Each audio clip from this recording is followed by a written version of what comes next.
सांगू इच्छिते की आज हा एवढा तुम्ही मालवणी महोत्सव बघत असतील तर आमचे आमदार प्रकाश सुर्वे साहेब हे तिसरी टर्मचे आमदार आहेत तिथे आणि ते फक्त ह्या प्रभाग क्रमांक 3च्या अगदी काही गरजेळू गोष्टींसाठीच नाही, जे अत्यावश्यक गोष्टी आहेत त्यासाठीच नाही, पण जे लोकांना आनंद करणारी गोष्टी असू दे, लोकांचा धर्माचा गोष्टी असू दे, त्या गोष्टीवरती सुद्धा ते लक्ष देऊन असताना त्यांच्यासाठीच हे काय ना काहीतरी कार्यक्रम असे म्हणून आमची मदत करत असतात. आणि म्हणूनच आज तुम्ही बघतील की एवढा मोठा मालवणी महोत्सव आम्ही ते घेतलेला आहे, कारण आपले जे प्रभाग क्रमांक 3चे जे लोक आहेत ते अतिशय कष्टाळू घरातले आहेत. ते अगदीच असे लांब जाऊन काही करू नाही शकत किंवा बाहेर गावी जाऊ शकत किंवा एवढे मजा मस्तीसाठी कुठे लांब नाही जाऊ शकत, म्हणून इथेच आम्ही त्यांच्या जवळच त्यांच्यासाठी, त्यांच्या आनंदासाठी मग असे खूप कार्यक्रम असू दे किंवा एकदम खाद्य पदार्थ किंवा मालवणीचे संस्कृतीचे जे काही असू दे त्यांच्यासाठी आम्ही इथे आणून ठेवले.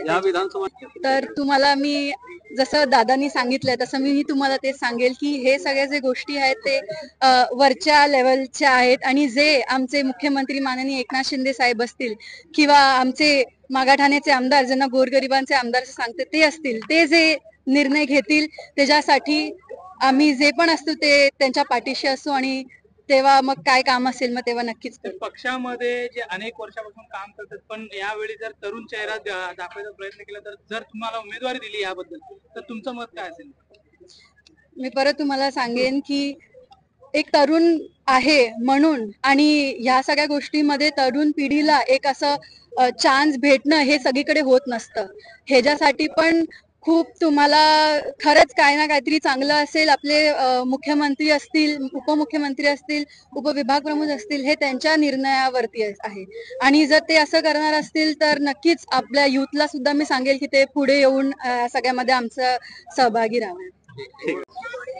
आणखीन काही लोक आहेत त्यांना काही सर्व ठिकाणी सर्व फिरायला मिळणार, सर्वच वस्तू दरवेळी गावी जाऊन आणता येते. ह्या वस्तू त्यांना इथे मिळाव्या आणि कोकणाचा आनंद त्यांना इथे मिळावा. आमचे प्रकाश पुजारी आणि आमची वैष्णवी यांनी सालाप्रमाणे याही वर्षी मालवणी चित्रोत्सवचा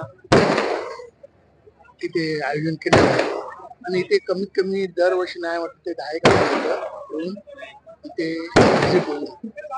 दादा परत आज एकदा मंत्रीसाठी पुन्हा एकदा सांगतो, आता विषय माझ्यासाठी मिटलेला आहे आणि एकनाथ शिंदे साहेबांची आपण थोडासा विचार केला पाहिजे. कुठेतरी त्यांच्या सुद्धा मनाचा विचार केला पाहिजे. ते मुख्यमंत्री पदावरून उपमुख्यमंत्री पदावर आले, त्यांच्या मनाचा सुद्धा विचार आपण केला पाहिजे.